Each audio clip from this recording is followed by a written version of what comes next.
3 million people signed a petition against the Digital Identity Programme, the fourth largest in British history, bigger than almost anything except Brexit. And the government backed down. They scrapped mandatory identity cards. Victory, accept. The system is still being built. 12 million people are already on it, and by 2027, it becomes the only way to access any government service. They didn't listen to you, they just waited for you to stop paying attention. So who is actually behind this? Why has the same man been pushing identity cards for 20 years, even though he is not in government? And why did a tech billionaire give his think tank £260 million right before his protege became Prime Minister?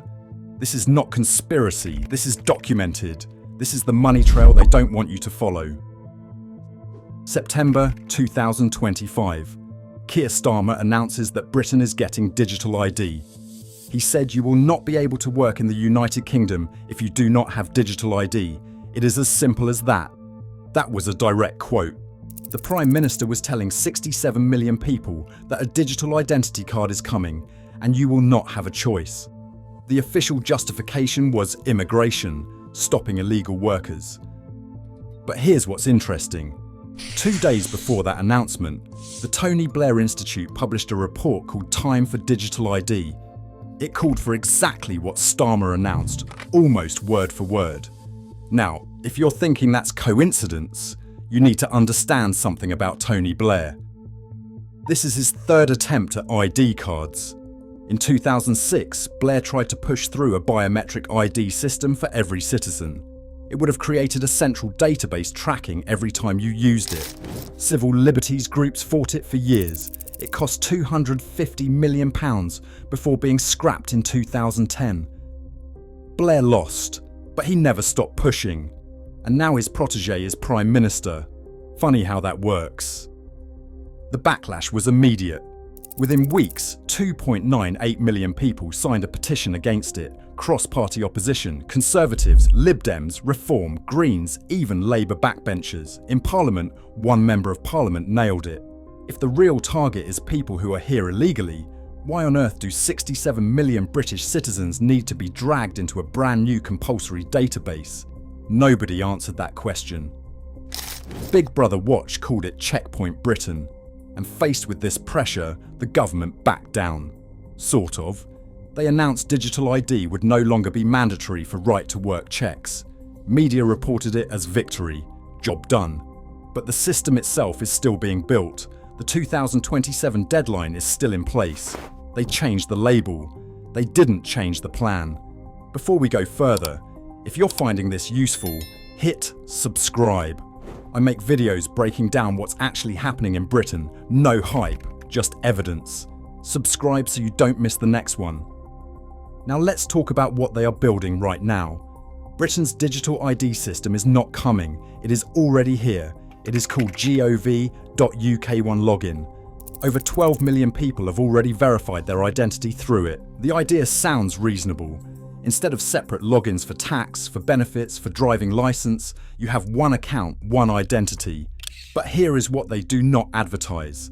By 2027, one login becomes the only way to access central government services, not an option. The only way. That comes from the government's own roadmap. So when they say digital ID is voluntary, they mean it is voluntary for the next 18 months. After that, good luck filing your taxes. Alongside one login, they are building something called the gov.uk wallet, like Apple Wallet but for government documents, driving license, veteran card, eventually everything, and it uses facial recognition. The wallet captures your biometric facial image and binds your physical face to your digital file. What is stored?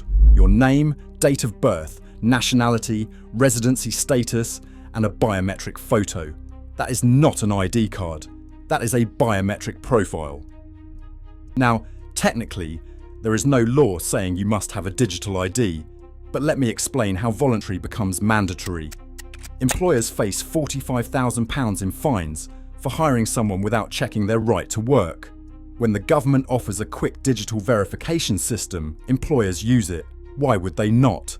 Once most employers use digital checks, what happens to someone who cannot or will not use the system? They become unhireable, not illegal to hire, just impossible to employ. And it is already happening. Since November 2025, company directors must verify their identity digitally. Over 1 million people have been forced to comply. That is not coming. It is done. Benefits, tax, healthcare, renting, banking, age verification. Each service adds digital ID as an option until one day it is the only option. They do not need to make it illegal to refuse. They just need to make life impossible without it. So they are building this massive system to hold biometric data on tens of millions of people. Is it secure? No, absolutely not. In July 2022, 1 month after One Login went live, a cybersecurity professional inside the government digital service raised alarms. He found insufficient security staff, no risk assessment before launch, no records of security requirements being met. But here is the damning part. His data showed over 500,000 vulnerabilities in the live system. Over 10,000 were rated critical. Another 7,000 were high severity. When he tried to escalate, doing exactly what you would want a security professional to do, he faced disciplinary action for doing his job, for trying to protect the public. The warnings kept coming. November 2022, the Cabinet Office warned of serious data protection failings. September 2023, the National Cybersecurity Centre warned of significant shortcomings. The National Cybersecurity Centre identified what could go wrong: large-scale data theft, fraud, economic harm, exposure of protected witnesses, intelligence personnel, and foreign dissidents. People could die if this system gets breached. The response? They launched anyway. They kept building, and they kept enrolling users. Then, in March 2025, the government hired a security firm called Cyberis to test the system. They sent professional hackers to try to break in before real attackers did. Cyberis got in. They compromised privileged access to One Login and reached sensitive systems containing personal data and critical code. The terrifying part was that the monitoring systems did not notice. The whole point of security monitoring is to detect intrusions. There was nothing. They were in, and nobody knew until Cyberis told them. The government asked the press not to publish details while they fixed it. That tells you how serious it was. Where does One Login stand today? The government has 39 security standards for critical systems. One Login meets 21 out of 39. That is 54%. A failing grade. The year before, they met 5. So yes, improvement, from catastrophic to merely dangerous. In early 2025, One Login lost its certification against the government's own digital identity trust framework. The system meant to verify everyone's identity failed to verify it met basic standards. You could not make it up. 12 million people have biometric data in a system that cannot pass its own tests, run by people who punished the whistleblower who tried to warn them. That is not incompetence. That is recklessness. We've seen what they're building. We've seen how badly they're building it. Now let's talk about why. And for that, we need to follow the money. Tony Blair's think tank, the Tony Blair Institute for Global Change, has been pushing digital ID for years. Reports, policy papers, media appearances, it's their signature issue. But think tanks need funding, especially ones with nearly 1,000 staff in 45 countries. So where does TBI get its money? Lots of sources. But one donor towers above the rest. Larry Ellison, founder of Oracle, one of the world's largest tech companies. It specializes in databases, cloud computing, and importantly, identity management systems. Ellison is the world's second richest man. Super yachts, fighter jets, most of a Hawaiian island. He has given or pledged £260 million to the Tony Blair Institute for Global Change. For perspective, the Institute for Public Policy Research, one of Britain's biggest think tanks, had an income of £4.3 million last year. TBY's turnover was $145 million. Ellison's money dwarfs everything else in British political influence. This isn't a think tank, it's a lobbying superpower. Why would a tech billionaire give £260 million to a former Prime Minister's policy shop? Watch what happened. 2 days before Starmer's announcement, the Tony Blair Institute publishes Time for Digital ID. After the announcement, staff from the Tony Blair Institute flood the airwaves. BBC, ITV, Channel 5, LBC, Times Radio. The same message everywhere: digital ID is good, and the opposition is backwards. Then the Mail on Sunday uncovered something. Documents show Blair personally asked Business Secretary Peter Kyle in a private meeting to consult with the Ellison Institute of Technology. That is a separate organisation, also funded by Ellison. The meeting was private. Oracle is considered a frontrunner for digital ID contracts. Oracle is positioned to win them. Trace the line. Ellison gives Blair £260 million. Blair's institute pushes digital ID for years. Blair meets privately with a minister.